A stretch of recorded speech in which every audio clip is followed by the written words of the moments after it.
I don't know how to tell you, so I'm just gonna tell you. If there's anything I can do. You're so nice. No, really. Anything. I just don't think I should be alone tonight. Would you go out with me? At a college, Dean Vernon Wormer is determined to expel the entire Delta Tau Chi fraternity. The dean's plan comes into play just before the homecoming parade to end all parades for all time. But those troublemakers have other plans for him. But before we begin, please consider subscribing to our channel.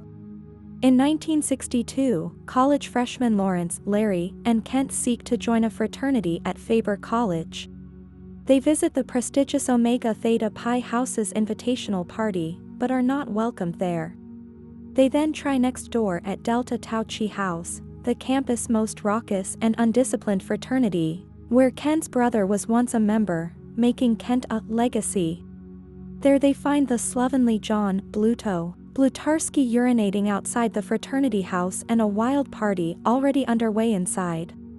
The Deltas need the dues, so they permit Larry and Kent to pledge. They receive the fraternity names Pinto and Flounder. Vernon Wormer, dean of Faber College, wants to expel Delta from campus due to repeated conduct violations and low academic standing.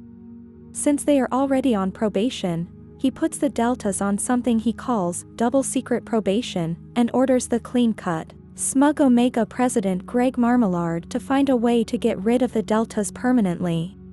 Flounder is bullied by Omega member and ROTC cadet commander Doug Niedermeyer, so Bluto and Daniel Simpson, D-Day, persuade Flounder to sneak Niedermeyer's horse into Dean Wormer's office late at night. They give him a gun and tell him to shoot it. Unbeknownst to Flounder, the gun is loaded with blanks. Unable to bring himself to kill the horse, he fires into the air, but the noise frightens the horse so much that it dies of a heart attack. In the cafeteria the next day, smooth-talking Eric Otter Stratton tries to convince the stuck-up Mandy Pepperidge, with whom he'd had a one-time tryst, to abandon her boyfriend, the uninteresting Marmalard, and date him instead. Bluto provokes Marmalard with his impression of a popping zit by stuffing his mouth with a scoop of mashed potatoes, and propelling it at Marmalard and table mates, Chip Diller and Barbara Babs Jansen. Bluto starts a food fight that engulfs the cafeteria. Bluto and D-Day steal the answers to an upcoming psychology test, but it turns out the Omegas switch the discarded exam mimeograph stencil and the Deltas get every answer wrong. Their grade point averages drop so low that Wormer needs only one more incident to revoke their charter and kick them out permanently. To cheer themselves up, the Deltas organize a Toga party. They go shopping at the local market, using Pinto's thick cardigan sweater to hide loads of food they don't want to pay for. Takes her home in a shopping cart, abandoning her at the front door. Due to the party, Wormer organizes a kangaroo court with the Omegas and revokes Delta's charter, and all their belongings are confiscated from their house. To take their minds off their troubles, Otter, Donald, Boone, Schoenstein, Flounder and Pinto go on a road trip in a car Flounder borrowed from his brother. Otter picks up some girls from Emily Dickinson College by pretending to be the fiancée of Fawn Leibovitz, a girl who recently died on campus.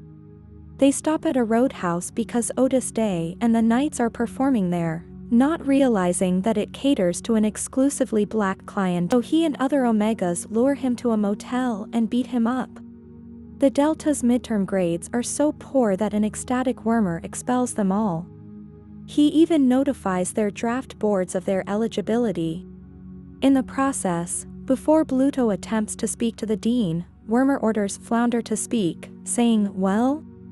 Out with it," whereupon Flounder vomits on the dean.